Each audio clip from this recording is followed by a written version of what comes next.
रक्तांगरक्तवर्ण पद्मनेत्र सुहासवदन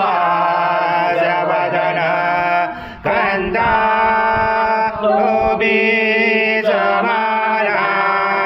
दण्डकमण्डलोदर कट्याङ्गरक्षक त्रैगुण्यरहित त्रैलोक्यपालक विश्वनायक भक्तवत्सल कलियुगे श्री स्वामी समर्थ अवतार धारक पाहि मां ब्रह्मानन्दं परम सुखदं केवलं ज्ञानमूर्ति द्वन्द्वातीतं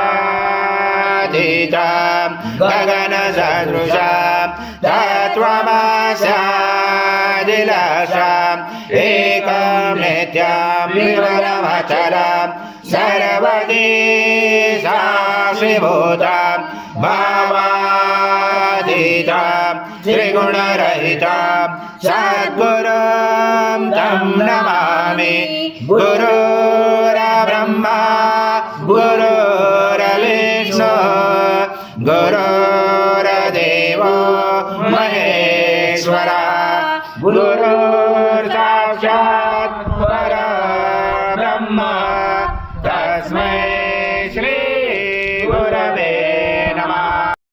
महाराज्यं यज्ञे प्रतिष्ठम् अजं पवित्रं परमं स्नानादे प्रगृह्यादिदं श्री सद्गुरु स्वामी समर्थ महाराज देवताभ्यो नमः।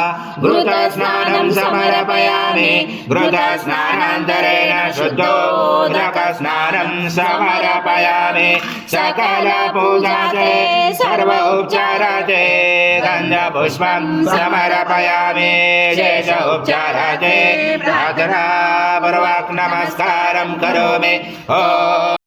त्वं कालत्राजिता त्वं मूलाधारसितोऽसनित्यं त्वं शक्तिधरात्मका त्वं योगिनाधायजनित्यं त्वं ब्रह्मा त्वं विष्णु त्वं रुद्र त्वं इन्द्र त्वं अग्नि त्वं वायु त्वं सूर्य त्वं चन्द्रमा त्वं ब्रह्म पूर्वोदरं धरादिपूर्वमुद्यारोपणादि तदनन्तरम् अनुस्वार परतनादितं तरुरुचितम् एतत्त्वमनुस्वरूपं दकारो पर्वरूपम् अकारो मध्यमरूपम् अनुस्वारक्षान्तरूपम् बिन्दुरुदरूपं नादसञ्जानं सहिता सन्धि सहिता गणेश विद्या गणकरचयन चोद्गायत्री सन्ध्या गणपति देवता ॐ गणपते नमः।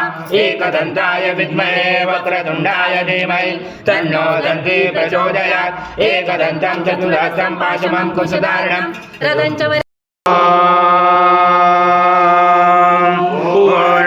पूर्णब्रह्माय विद्महे परमहंसाय धीमहि तन्नं स्वामी प्रचोदयात्।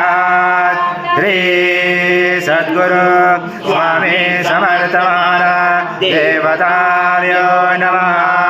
मंत्र पुष्पांजलि